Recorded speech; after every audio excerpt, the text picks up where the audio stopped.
A cintilografia tireoidiana representa toda a glândula em uma única imagem e permite correlação direta entre os achados físicos e as anomalias.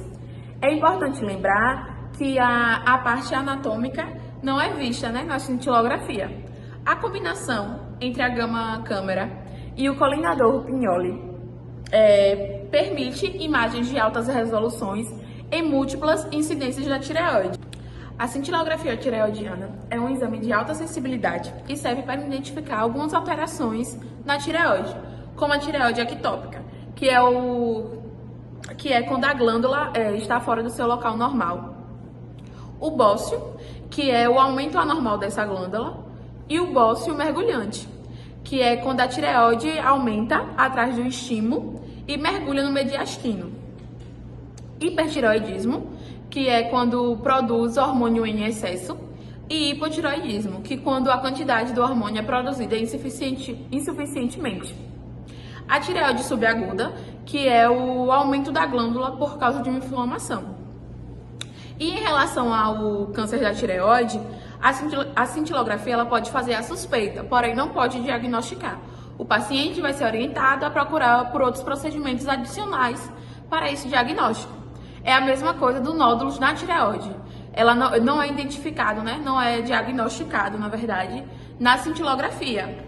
Ele é suspeito, porém o paciente também vai ser orientado a procurar outros procedimentos para ter o diagnóstico correto.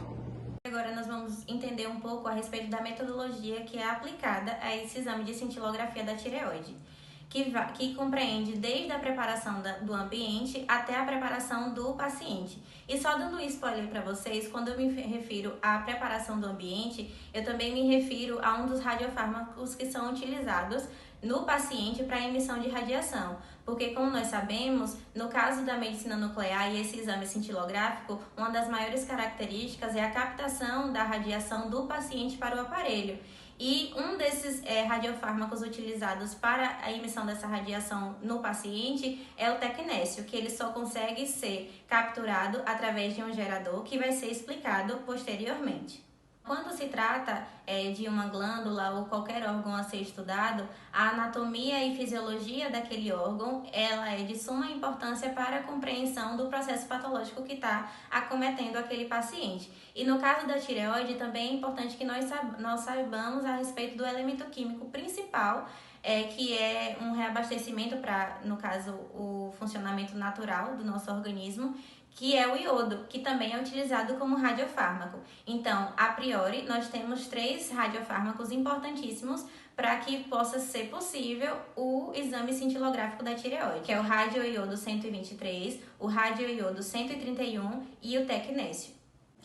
A respeito do tecnécio, vocês vão saber posteriormente, mas quanto aos radioiodos, que é o iodo 123 e o iodo 131, eles são de fácil uso clinicamente, eles são usados mais comumente e ele tem essa prioridade porque ele possui uma rápida absorção no lumen do folículo tireoidiano, no lumen folicular tireoidiano, e a partir do momento em que ele é ingerido por via oral, ele é captado em cerca de 20 a 30 minutos. É utilizada uma sonda, que é a sonda Probe, que inclusive vocês podem ver qual é essa sonda no slide, e é essa sonda que ela capta o iodo antes da realização. Quanto à dosimetria do iodo 131, analisa-se que as emissões beta de alta energia e as emissões gama de meia-vida física longa, que corresponde geralmente a 8 dias, elas possuem uma elevada dose de radiação para o paciente e no caso do exame da tireoide especificamente,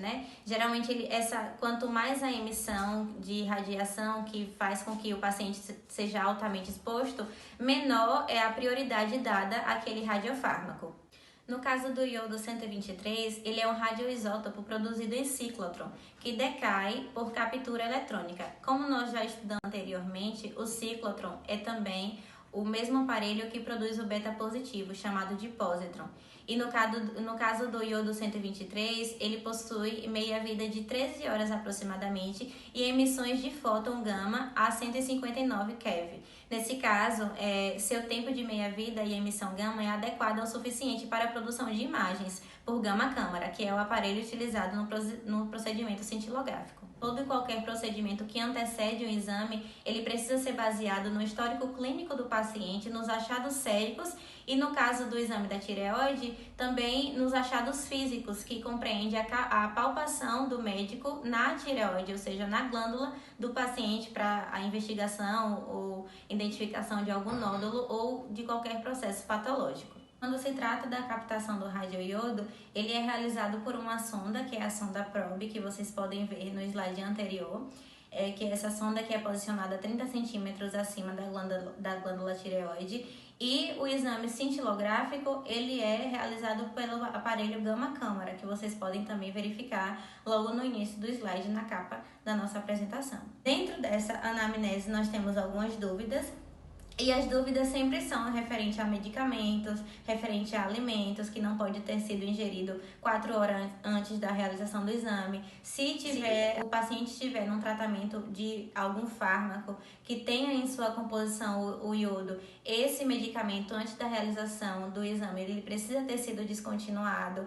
O operador precisa saber se o paciente tem alguma sensibilidade ou algum processo de alergia a algum fruto do mar, algum elemento do mar. Também é necessário que o operador saiba, né, no caso biomédico que vai realizar o procedimento, se houve a exposição do paciente àquele exame posteriormente e se caso tenha havido, se houve algum tipo de reação do paciente ao radiofármaco utilizado. Uma das características importantes é a posição do paciente frente à mesa, né, frente à mesa do gama-câmara, que é em decúbito dorsal, ou seja, deitado de barriga para cima, com as mãos acima da cabeça.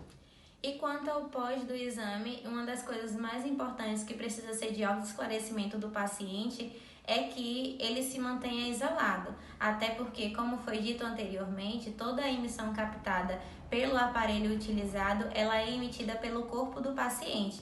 Então, até que haja o decaimento total daquele radiofármaco administrado, o paciente continuará emitindo radiação. É por isso que nós, operadores, nós temos sempre que deixar o paciente compreendido de que ele precisa se manter isolado e não pode ter contato com nenhum familiar, com nenhuma superfície que vai ser utilizada por qualquer outra pessoa onde ele vai estar, né? Ele tem que ir direto para a casa dele e tentar ficar ao máximo dentro de um local completamente isolado, um banheiro só para ele, se for possível. O pertecnetato de sódio, o tecnésio, tem sido usado como uma alternativa ao iodo 123 para a cintilografia tireoidiana, devido à sua baixa disponibilidade imediata a partir dos geradores e da sua baixa dose de radiação para o paciente. O principal radioisótopo utilizado em combinação com os fármacos é o tecnésio. Toda semana, o setor de medicina nuclear adquire um gerador novo, ou 2, a depender da demanda, porque é a partir do gerador que vai obter o tecnésio. Eu vou explicar para vocês um pouco sobre o gerador. Esse frasquinho azul na imagem, ele tem soro fisiológico, totalmente a vácuo, e aqui é o outro frasco vermelho, ele não tem nenhum tipo de substância, ele está vazio e também a vácuo. Vai colocar o frasco azul em um dos orifícios, onde vai ter um furo, por onde vai passar o soro fisiológico, onde acontece a eluição, ou seja, a obtenção do tecnésio. Quando eu colocar o outro frasco do outro lado, no outro orifício, o frasquinho vermelho, todo o soro fisiológico que passou por aqui será eluído e será passado para o frasquinho vermelho. E aí vai ter o tecnésio. Esse tecnésio que vai ser utilizado nos exames. E qual a quantidade ou dosagem será de acordo com a prescrição do médico nuclear. O fotópico de 140 keV do tecnésio, com abundância de 89%, é ideal para o uso em gama-câmara. Ele possui uma meia-vida curta de 6 horas e nenhuma emissão de particulado. É administrado por via intravenosa. Ele também é retido pela tireoide, pelo mesmo mecanismo que o iodo, mas não é organificado, nem incorporado ao hormônio tireoidiano. Portanto, ele não é retido na tireoide, e as imagens devem ser realizadas precocemente, geralmente no pico da captação, de 20 a 30 minutos após a injeção.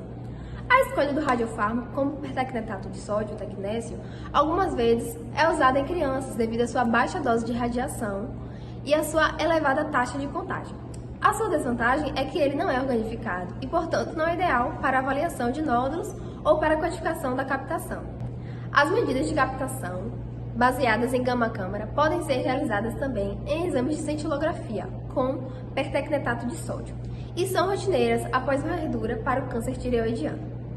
A captação do pertecnetato de sódio, tecnésio, é comumente realizada. As desvantagens incluem uma precisão muito mais baixa do que a porcentagem da captação do iodo, de uma ausência de um software comercial, difundido para o cálculo do pertecnetato de sódio. Além disso, a ausência da organificação impede uma medida precisa da porcentagem da captação em 24 horas, prática padrão para o cálculo da dose terapêutica do iodo 131.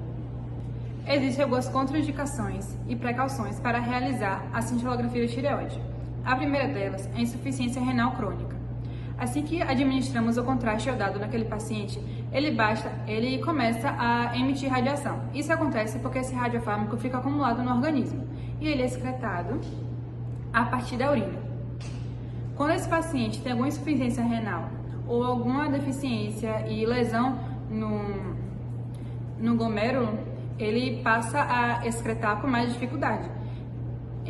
E levando isso para o pós-exame, esse paciente tem que ficar mais tempo em isolamento, porque ele passa mais tempo com esse fármaco no corpo e passa mais tempo emitindo a radiação. Uma segunda contraindicação para realizar a cintilografia de tireoide é para gestantes. A tireoide fetal começa a acumular radiodo da 10ª à 12ª semana de gestação.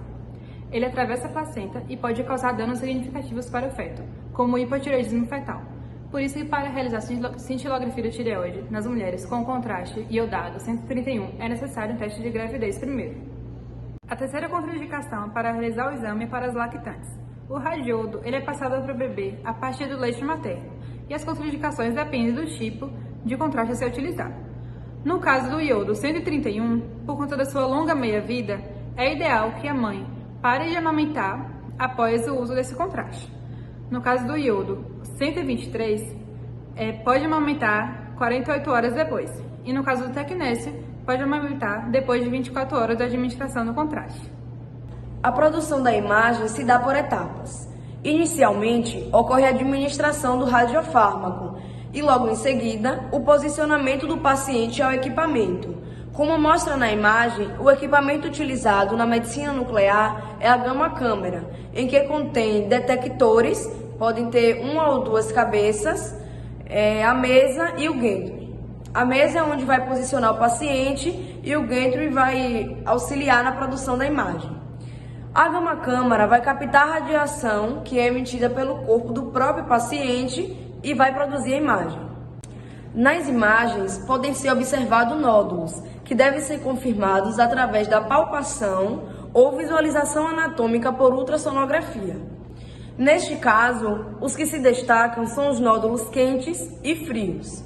Os nódulos quentes são hiperfuncionantes, com supressão da glândula, então eles estão atuando em excesso. Já os nódulos frios podem reter, mas não organificar o iodo. Então, essa discordância vai exigir avaliação adicional para excluir a malignidade. Na lâmina presente na tela, tem-se uma cintilografia tireoidiana normal, feita com iodo 123. Na imagem superior à esquerda, a figura 1, é adquirida com um colimador distanciado do pescoço do paciente, por isso a imagem está distante. Já as outras 3 imagens são adquiridas com um colimador Pignoli perto o bastante do pescoço do paciente, para que a imagem preencha 2/3 do campo de visão.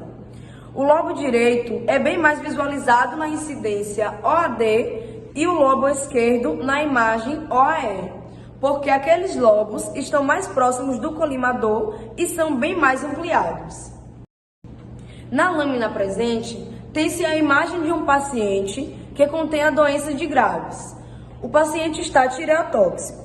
A incidência anterior exibe ambos os lobos tireoidianos volumosos, com bordos convexos e evidência de um lobo piramidal se originando do istmo, como mostrado na figura, em círculos laranja os lobos tireoidianos volumosos e em círculo amarelo, o lobo piramidal se originando do istmo. A relação entre a tireoide e a radiação de fundo é bastante alta. O percentual de captação tireoidiana do iodo radioativo, neste caso, foi de 63%. Na imagem presente, contém nódulo frio, em que a redução focal na captação do iodo 123 no lobo esquerdo corresponde a um nódulo palpável, como mostrado na figura em círculo laranja.